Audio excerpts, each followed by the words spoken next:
Baptist Health and North Florida TPO. Good morning. I'm Ann Schindler, and this is First Coast Connect. Today, how are free speech rights on campus faring?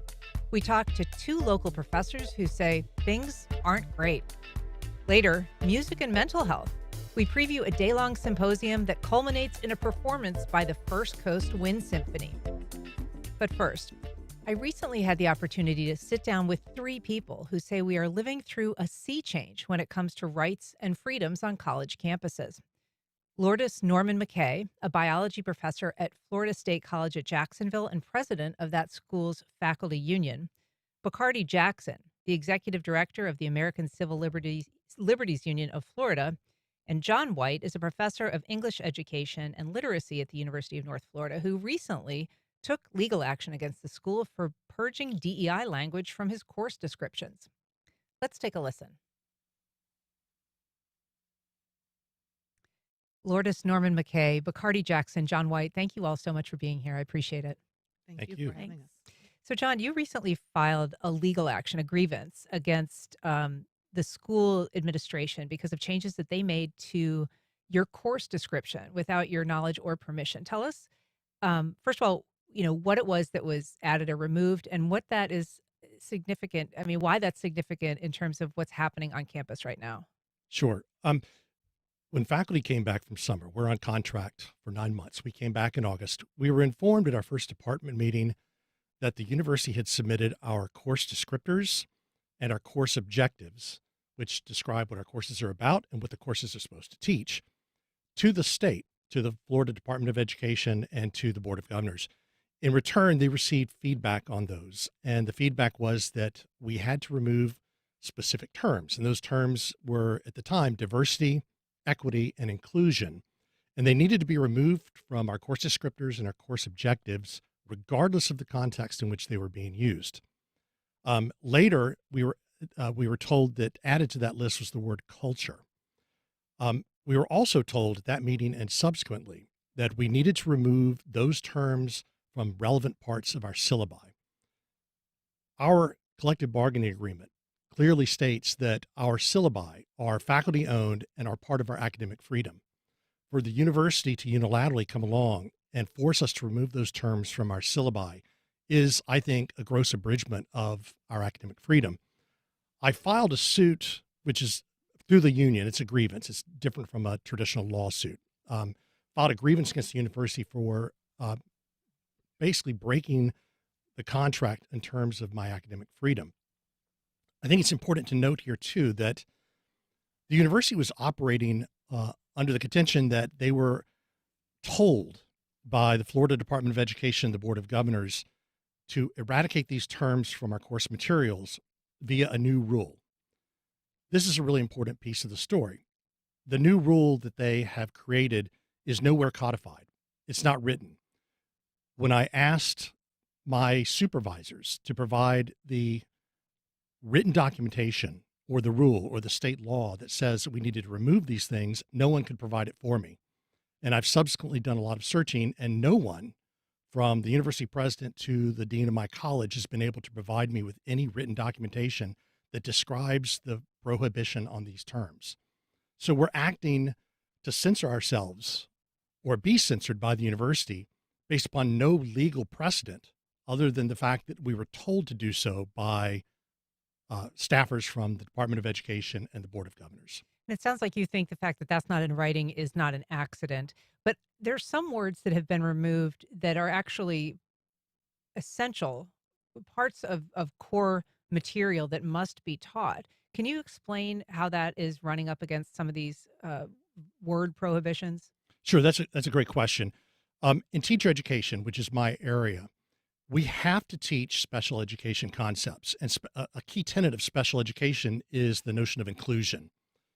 Inclusion, it basically means you try to include every child in the classroom, no matter their special needs. It has been a long mainstay of special education.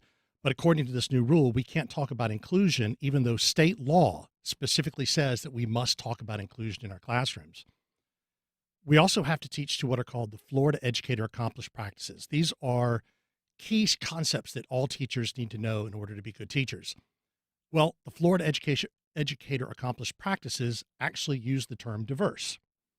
So we are told that we have to teach the practices, and yet we can't use terms that are actually within those practices. So we're running headlong into censoring or censorship against ideas that we are by law required to teach.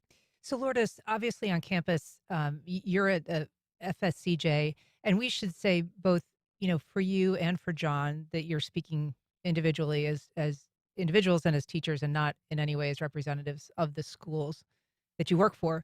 But this is creating confusion on campus for teachers. But there has also been, I believe, emails and notices that have been going out to teachers about surveillance that's happening, whether um, openly or perhaps less openly, and then penalties, people being investigated, people being perhaps suspended. Can you tell us what's happening on your school's campus? Yeah, so this is happening actually throughout the state of Florida, um, and unfortunately also at campuses here in our community. And that is that faculty are being investigated, put on administrative leave, or otherwise disciplined for alleged posts on social media that do not align with particular political views. And that has, even if and this is not, like I said, just in our community, this is statewide. And there are dozens of instances of this in the state of Florida, and they're being litigated. Um, but even if these things don't hold up at the end of the day in an investigation or in a court or anything like that, the end result is the same. And that is the chilling of conversation, of discourse, of verbalizing thoughts, opinions, etc., which is really important to education in general and free thought. And it's a cornerstone of our democracy. And it's worth taking notice that this is happening. So, you know, it's something that everyone should really be concerned about who cares about our democracy. Walk us through a little bit what might happen if someone were to receive a notice that they're being investigated for a post that was deemed inappropriate. Can you just explain to us how that might, impact a teacher in the immediate sense, and how it might impact their communications with their colleagues or their students or even their friends? Yeah. So the first thing would be typically someone in the administration would contact the faculty member and advise them that they are being investigated and what the allegations are. And then there's some leeway in terms of how that rolls out. The person may be put on administrative leave, paid or unpaid, depending upon what the decision may be on that from an administrative standpoint. Or they may be allowed to continue their duties, but are basically everything, these communications that are alleged to have occurred are going to be looked at. And a lot of times these allegations are being brought forward anonymously, which is really concerning, that somebody could anonymously send a presumed screenshot of something, which, I mean, graphic design and AI can make lots of very convincing things these days. So the idea that something could anonymously be sent and then suddenly you're on administrative leave or you're being investigated is incredibly concerning.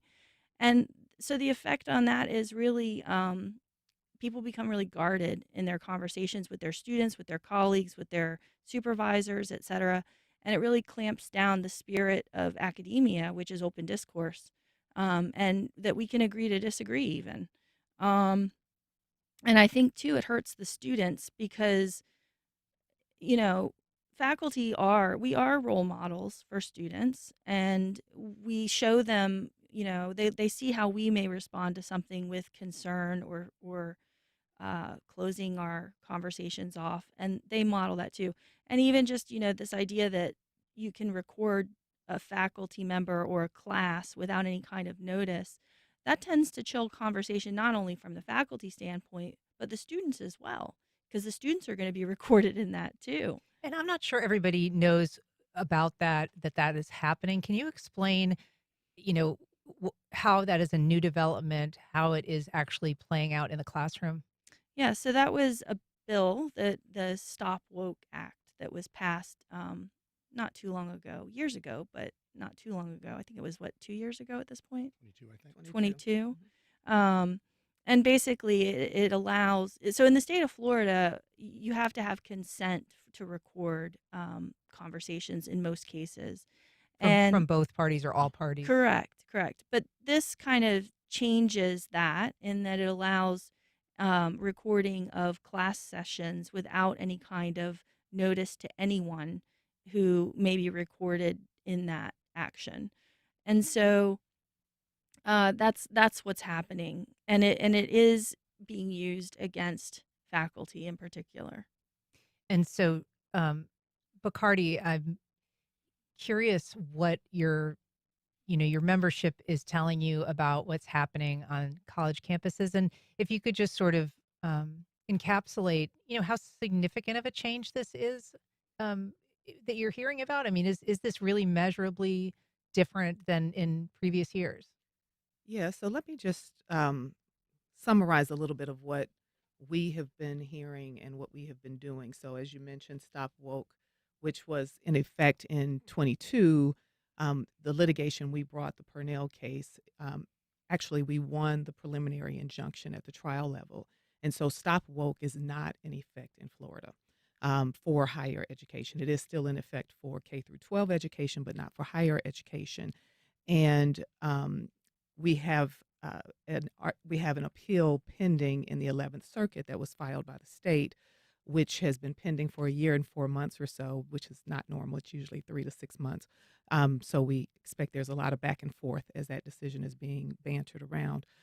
So that law has been stopped. But what the legislature went back and did was passed SB 266, which then tried to get around the prohibitions in Stop Woke and attacked funding and DEI initiatives.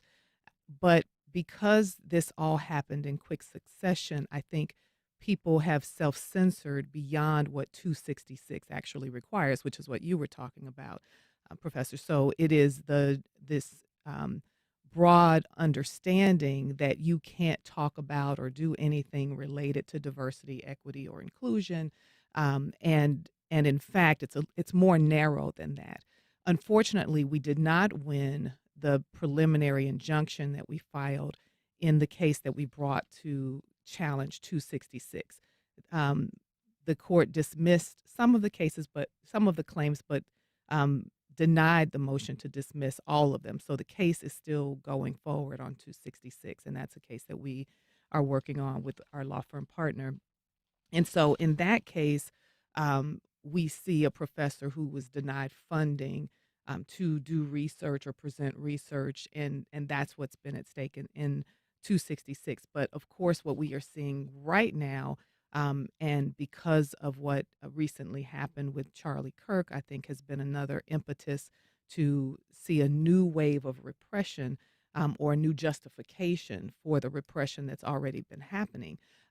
Is we are seeing now this AI surveillance that is going into people's private accounts, students and faculty alike.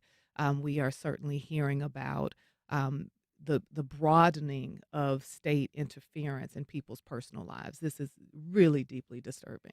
And we've been talking about some public-facing posts that people have been disciplined for, here, for instance, in Duval County.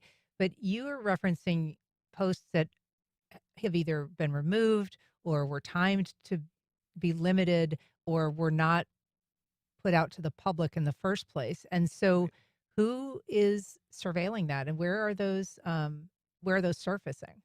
Well, I think that's a question that it remains to be answered. And I have been very curious about that and have been hopeful that we will see a number of journalists and activists doing some deep diving. We, for instance, just filed at the end of September a case on behalf of Brittany Brown with the Fish and Wildlife Conservation Commission because she was fired because she reposted a parody that was one of those 24-hour stories. It's not even a post that stays, but some group called Libs of TikTok screenshotted it and put it next to her face and said this person should be fired. And so she was the next day fired.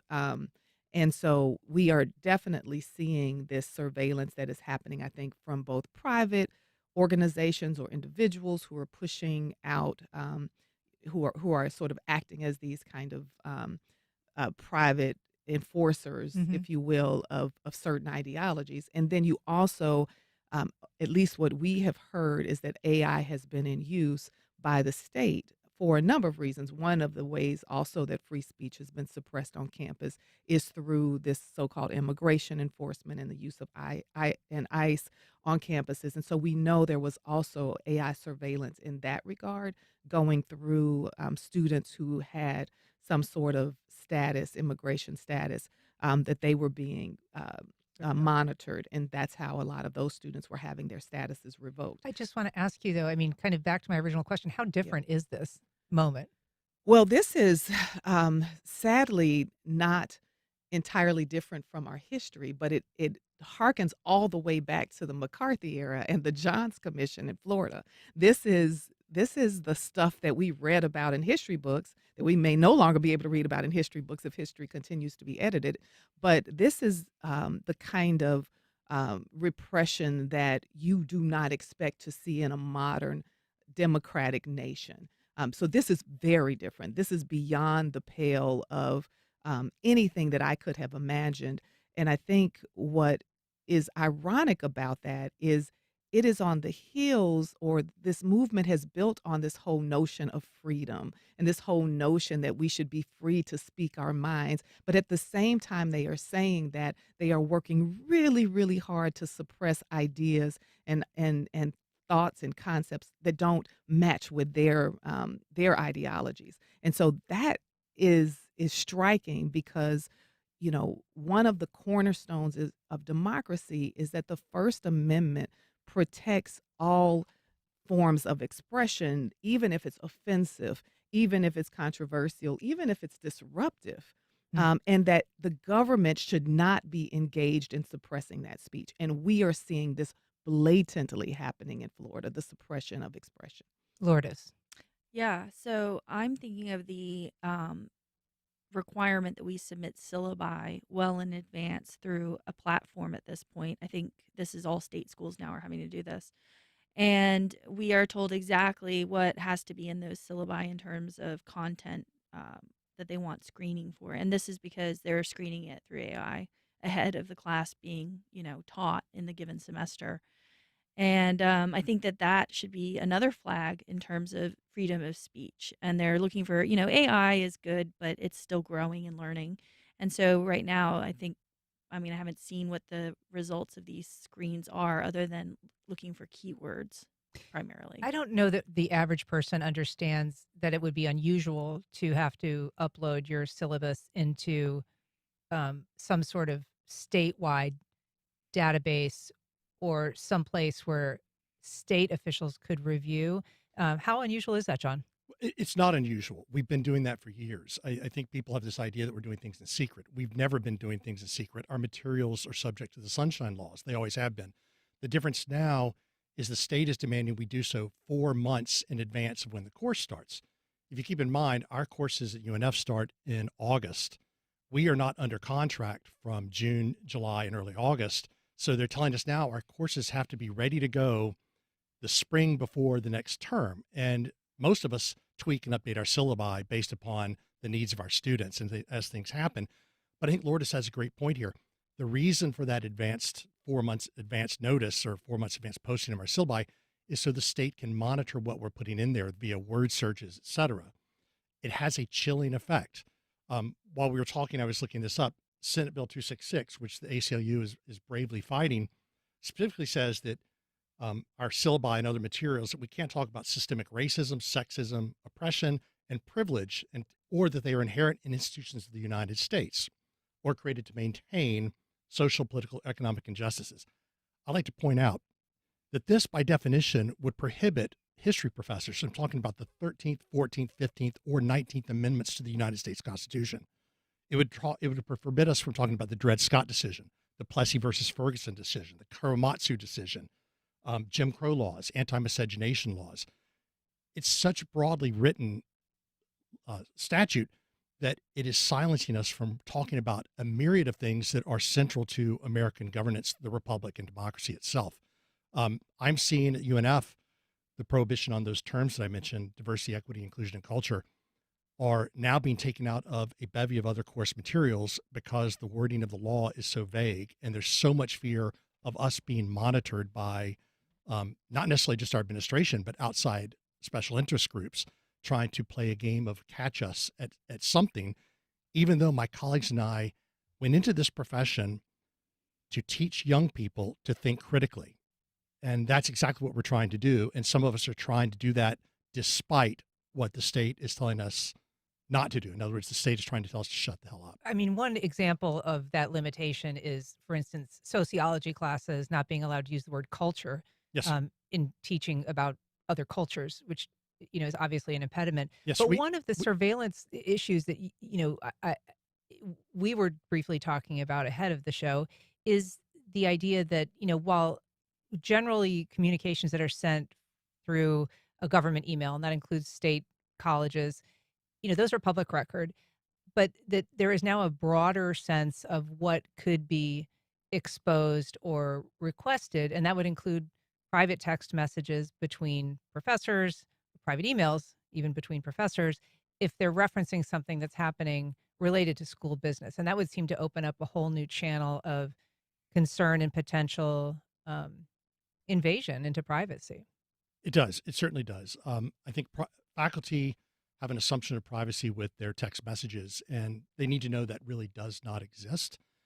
I would like to bring up another point, though. When I mentioned earlier that the Florida Department of Education, the Board of Governors, has created verbal rules for teacher education programs, those have circumvented the sunshine laws, I argue, because they have been done. They're not codified anywhere. How can we go back and critique, interpret, or even challenge a rule that has a state rule that has the rule of law if it's not even written? Bacardi. Yeah, I just wanted to, one, lift up and applaud Professor White, because one of the reasons that some of the claims were dismissed in the SB 266 lawsuit that we have brought is because the judge found that self-censorship is, in fact, self-imposed injury for which there is not relief. And so it is incumbent on professors to have the kind of courage that you have to hold the state accountable, to make the states do or say specifically what it is that they are prohibiting, as opposed to professors trying to interpret that and just self-censor. And that's a real problem, and as you talked about. Break that down a little bit for people who aren't as versed in how the law works. I mean, what you're saying is that if you self-censor and you haven't said something, but you're doing it voluntarily, essentially, then there's no actionable kind of legal challenge that you can bring, as opposed to if you're told specifically to stop saying something or to not say something. That's exactly right. You nailed it. And part of the problem is, as you mentioned, these laws are so vague. And so trying to interpret them or trying to understand them, and that too is intentional. But in the trying to interpret and understanding, people are giving them way more weight and overbreath. And unfortunately, the judge found that that kind of self-injury is not something that the court can provide a remedy for. And so people should be waiting to see what the state says is the actual rule. If you don't know what that says, don't assume it is broader than it is, or assume you cannot do the things that we know they've been, hinting at, but that they have not directly stated, they have not codified, they have not given any guidance for which you can actually know what it is that you are prohibited. What are those lines? We need to make them say that. I mean, it's sort of funny because we're talking about, impositions and restrictions on the behaviors of teachers, but really they're freer in some ways. I mean, we're living in a real world. The schools are taking these actions because they're concerned about losing funding. And so when they're perhaps proactively or preemptively telling teachers about what they can and can't say, they're doing so, Lourdes, because they're worried that they're going to have financial sanctions placed upon them if they don't fall in line. Yeah, that's exactly right. And I'd say, like, for most people in education, we're regular people. We have families, we have mortgages, we have other bills, and there's a real decision that gets made about, do I take this risk?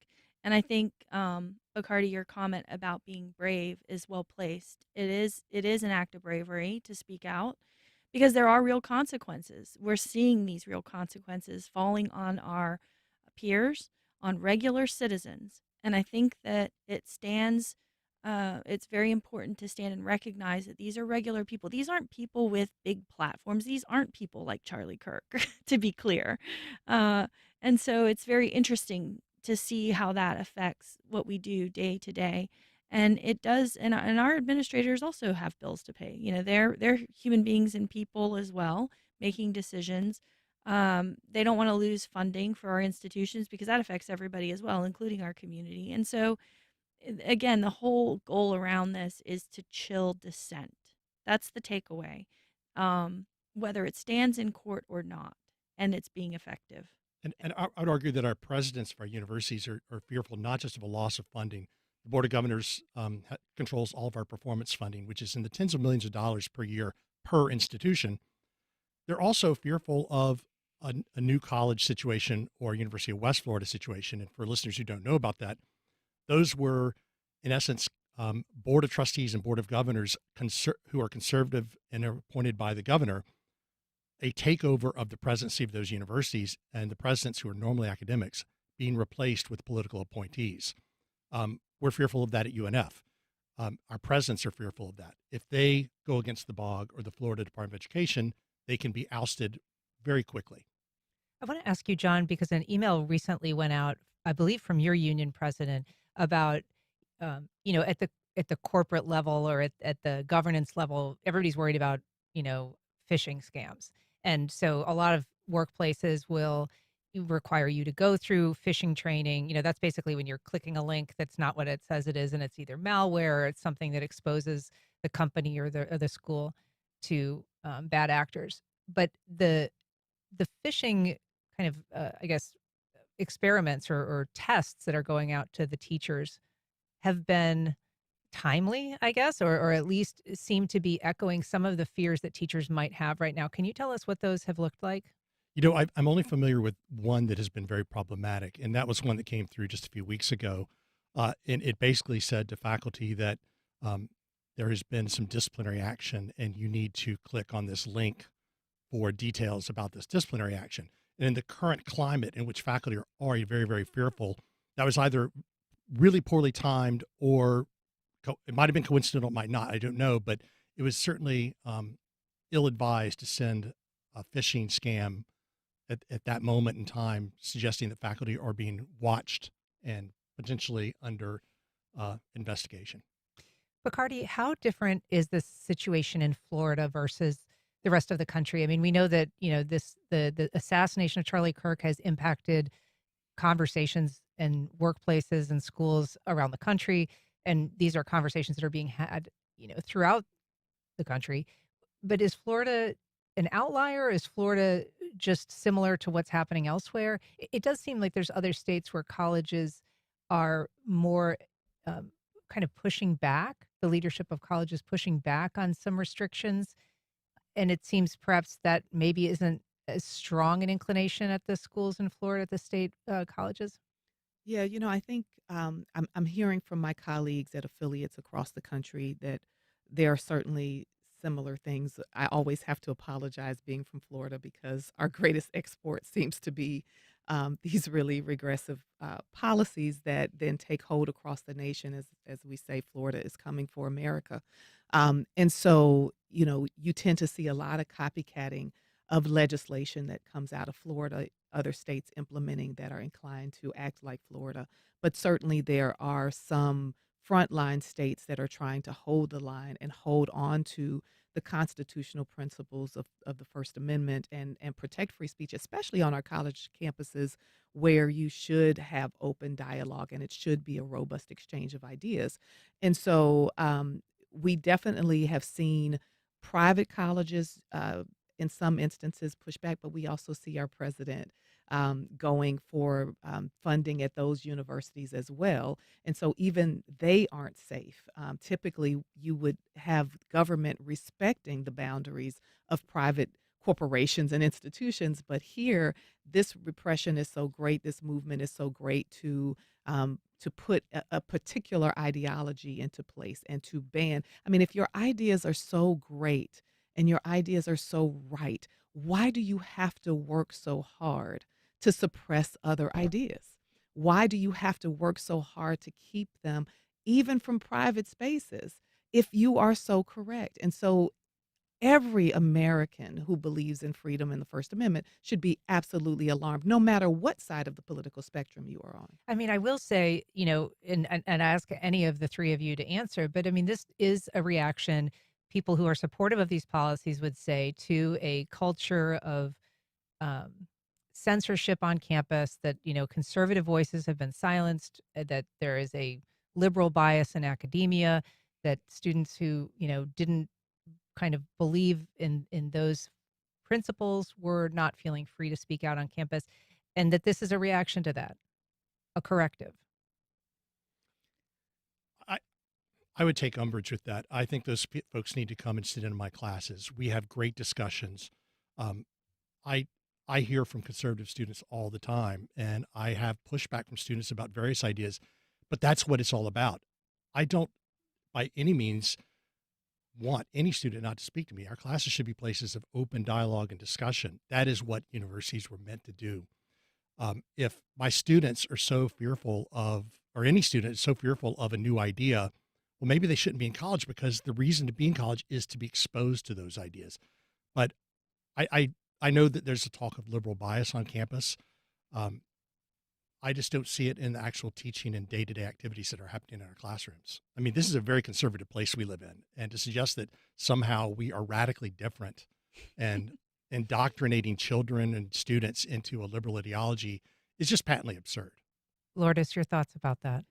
Yeah, I mean, I have trouble getting students to turn in their homework. I don't know about indoctrinating them.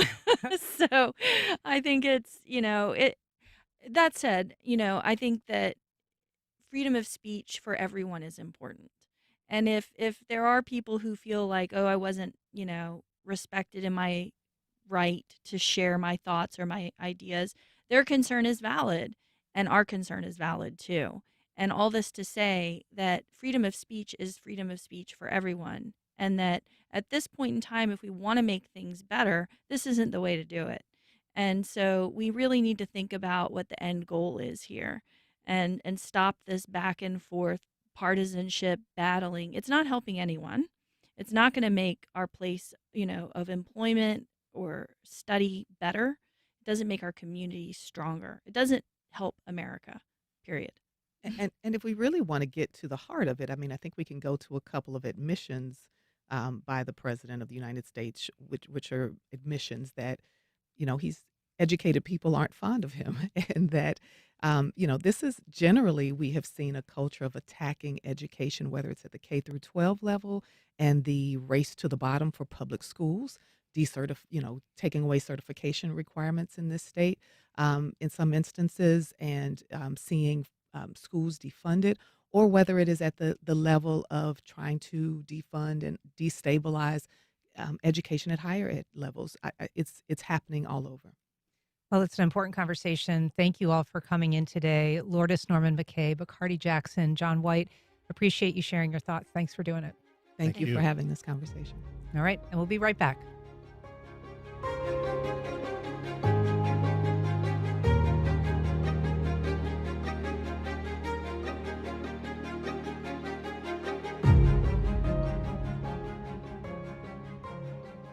Welcome back.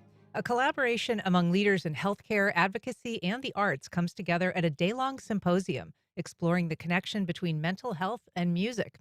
Here to tell us about it is Artie Clifton, music director for the Coast Wind Symphony. Good morning, Artie. Hi, Ann.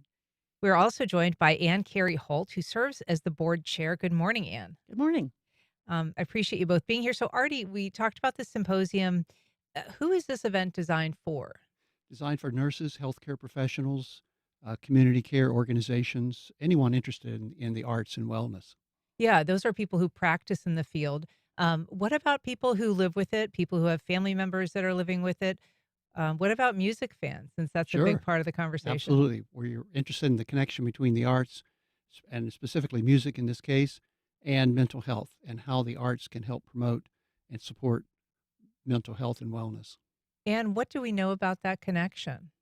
Well, there's lots of studies that have been done about how music is helpful towards processing your feelings and creating community. And those are all really important things when, well, in everybody's lives, not just those who suffer from depression or other mental health conditions. And so, I mean, there has been some research that has, really gotten into beneficial aspects when it comes to either treating or working to improve mental health conditions, Artie. And that includes things like depression, trauma, anxiety, but it can also be used to help people improve memory. It's been used even in treating people with substance abuse disorder. Absolutely. Improve memory, abuse, and just good mental, emotional regulation in our lives. Our focus is not, although it will include depression, anxiety, symptoms of mental illness, our focus is mostly on mental health and wellness. And that, of course, applies to everybody. Just as we need to have good physical health, mental health is also important. We don't talk about it as much, but our daily lives and how we live those lives and how we can use the arts to help promote and help us control, regulate our emotions, and enjoy the experience of the arts. And that, in our case, as a community music organization, we're very interested in supporting the community and making the community a better place to live.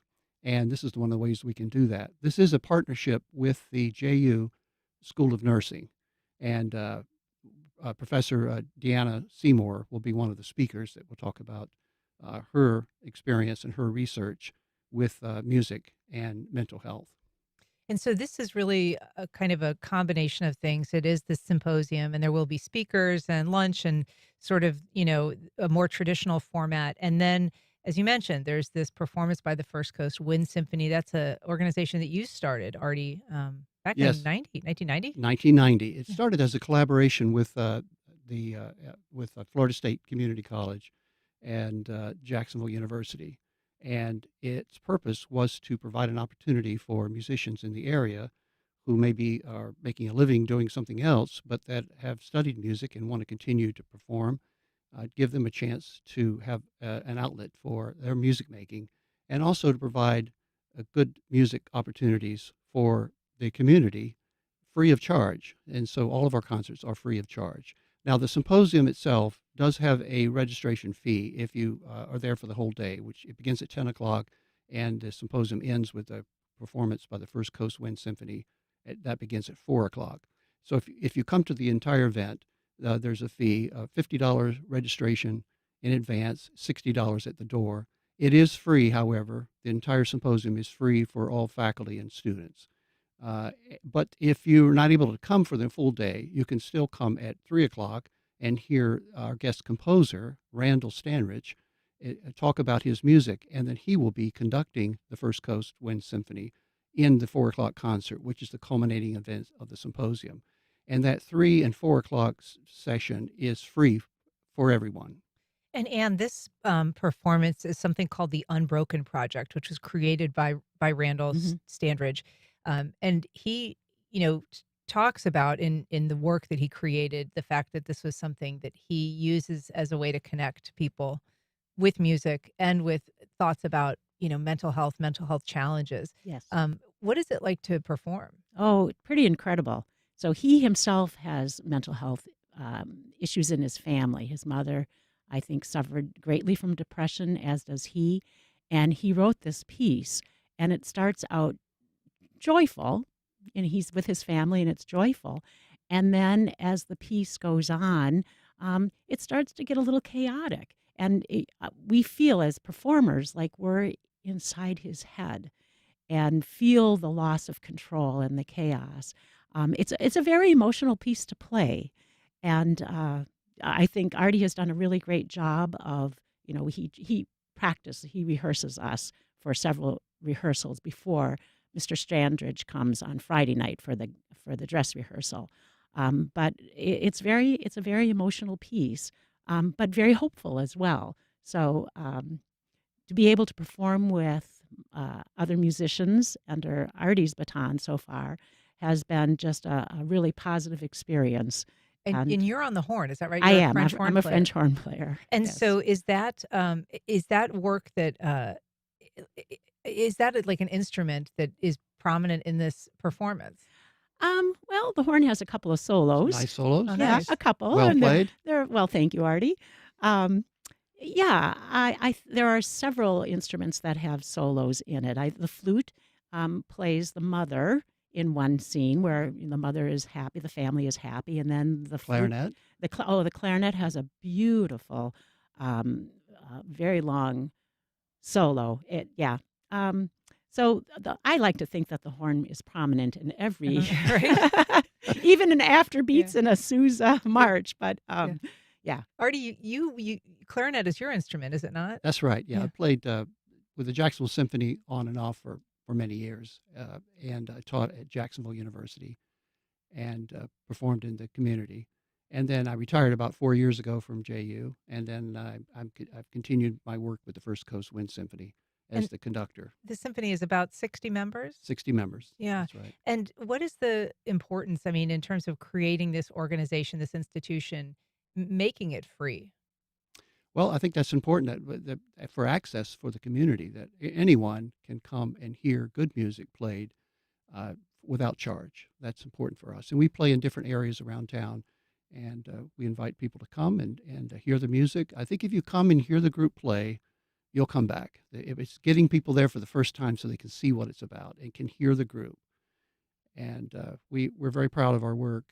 We won a national award last year by the Sousa Foundation as one of the best community bands in the country. We're very proud of that. Oh, congratulations. And we've got a very fine group, good leaders in the group, and we play good music. It seems like a really special opportunity for people who are accustomed to a drier kind of symposium. There are a lot of people who do continuing education, nurses and practitioners. And so this really is kind of I think a very special opportunity for them to see something artistic and not just be learning a curriculum. And if folks do come to the symposium, there are 6 continuing education credits available to them upon completion of the symposium. Yeah. Well, it sounds like a wonderful event. It is on Saturday, October 25th. The symposium starts at 9 and the event goes until 5. But as you noted, you can attend just the performance at Terry Concert Hall on the campus of Jacksonville University. That's right. All in right. Terry Concert Hall. All right. You can get more information. We have a link on our website, but you can also go to fcwinds.org. Artie Clifton, Ann Holt, thank you so much for being here. Thank you for having us. Thank you, Ann. All right. Up next, a bloodthirsty plant takes center stage in a local production of a cult classic.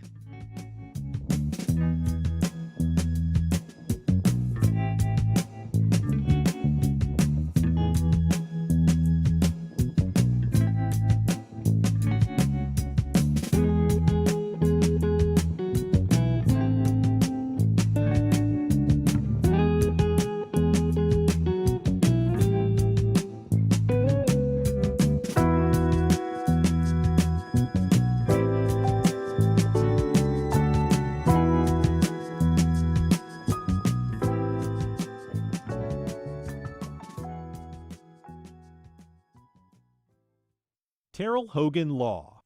I'm Wayne Hogan. Highway, hospital, home, work. Where injuries happen can make a difference in the law and the outcome. More at TerrellHoganLaw.com. The St. Augustine Amphitheater presents Ben Sollee. The Kentucky cellist, composer, and vocalist will perform at 6:30 and 9 p.m. Tuesday, October 21st at Limelight's Matuza Black Box Theater in St. Augustine. Tickets and information available at theamp.com. Congress has approved a White House request to eliminate federal funding for public media. NPR and this station remain committed to informing the public, increasing your understanding of the world, and enriching everyday life. But without federal funding, we are relying on your support now more than ever. Please make your gift to this station today. Here's how. and thank you. Visit wjct.org/sustain and thank you.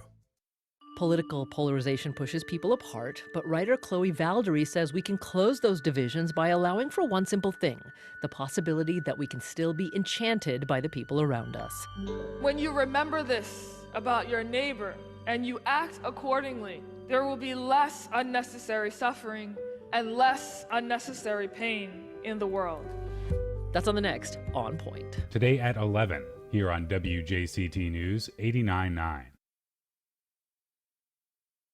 The Trump administration continues its attempts to exert control over colleges and universities, this time by sending a series of demands in return for expanded access to federal funding. What do their moves say about the state of academic freedom, and how are schools responding? On our weekly democracy series, If You Can Keep It, we discuss higher ed and the Trump White House, next time on 1A. Today, starting at 10 on WJCT News 89.9.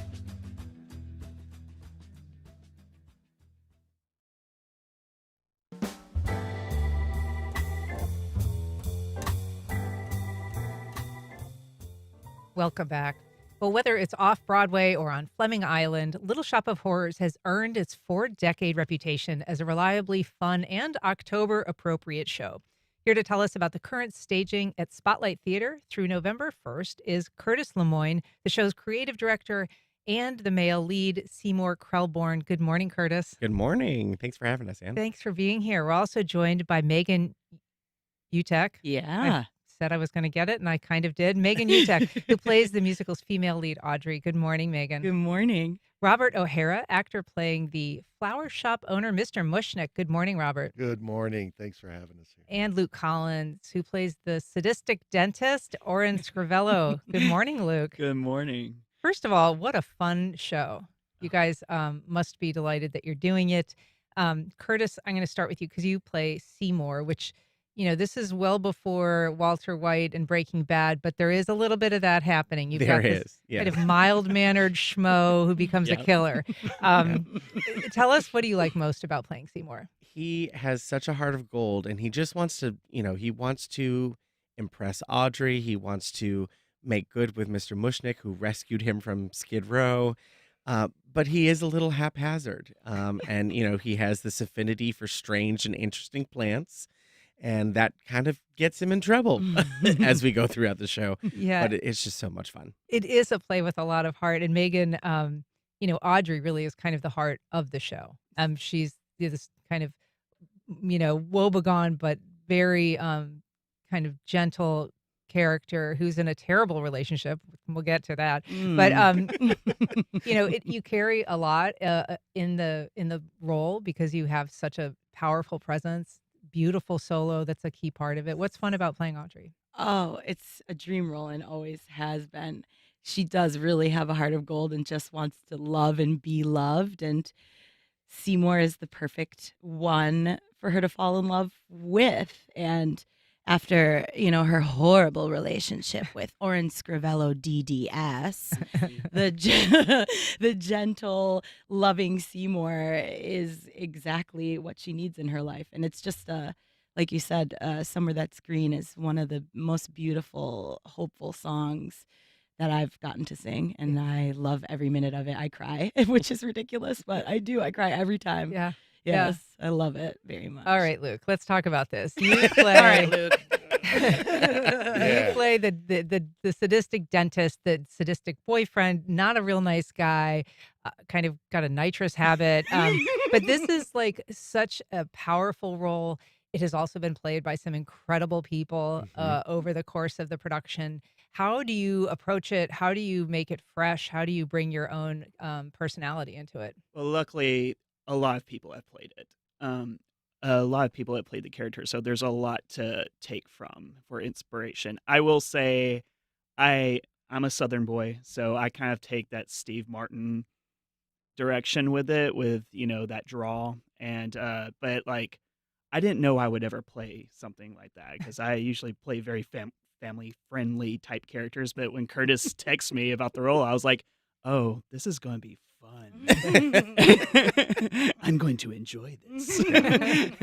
But yeah, it was fun to approach it. Yeah. Yeah, it really is like the probably the comedic center of the show, right? I mean, it's, yeah, and it's so much fun to do because you get to be so goofy and then just flip it around Snap. and Yeah. just snap. But he is a mama's boy, at heart. So, Mama. Yeah. Oh, mama. Bob O'Hara, you play Mr. Mushnick, who is, he saved Seymour, but he's a little bit transactional. He kind of wants to make sure that his flower shop exploits this wonderful discovery that Seymour has made, and doesn't much care about the details of getting there. I understand, though, that your entrance into acting was fairly recent. Very recent, yes. 2019. 2019, I started after retiring from my career. Well, I've had several careers. And you're a grown man. I'm a yes. Yeah, so after retirement, I got involved with community theater and have been fortunate enough to find places like the Spotlight with. Is it true that you have done more than 30 productions since 2019? Oh, yeah, I've actually done more than 40 or 45. Yeah. So He wasted no time. I'm a glutton for punishment. I'm trying to make up. I'm on a clock. It sounds like you are making up for lost time. Curtis, this theater has been doing a lot of great productions. It's a dinner theater, and so there is, It is, yes. even matinees, have lunch. You have already unveiled your 2026 season. We have. What's on deck? We're really excited. We're going to open with Forever Plaid. We've got Prince of Egypt, the musical, which is really exciting. Annie is going to be our summer musical, and we'll have a camp associated with that. We'll close the season with White Christmas. So we've got some big name musicals coming up for 2026. Well, it will be a great production. If you haven't ever seen Little Shop, definitely take the opportunity. It runs through November 1st at Spotlight Center Dinner Theater, and you can find more info at spotlighteventcenter.com. Curtis Lemoyne, Megan Utek, Robert O'Hara, Luke Collins, thank you all for being here. Appreciate it. Thank you so much for having us. All right, and thank you for listening. If you have comments or suggestions, you can send either to First Coast Connect at WJCT.org. And if you missed anything, you can catch our rebroadcast at 8 o'clock tonight or find our entire archive on your favorite podcast platform. Join us tomorrow when we ask a retired prison warden about safety concerns behind a staggering budget request to state lawmakers. I'm Ann Schindler. You've been listening to First Coast Connect on WJCT News 89.9.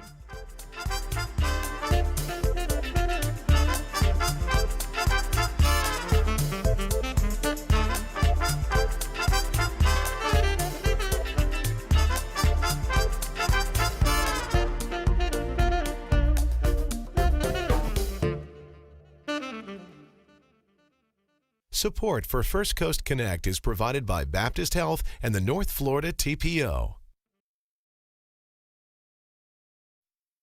The North Florida TPO is committed to shaping our transportation future. We're focused on planning, funding, clean fuels, and new technologies for a vibrant, connected community. Learn more at northfloridatpo.com. Baptist Health is a proud supporter of First Coast Connect. Baptist Health, committed to building a healthier community for all of us. More info at 202-4YOU or baptistjacks.com. Tidbits, family owned and operated since 1985. 4 locations, Bay Meadows, Hendricks, Mandarin, and now Fleming Island. Menu items include fresh sandwiches, salads, and soups. Open Monday through Saturday. Online ordering and menu at clarastidbits.com.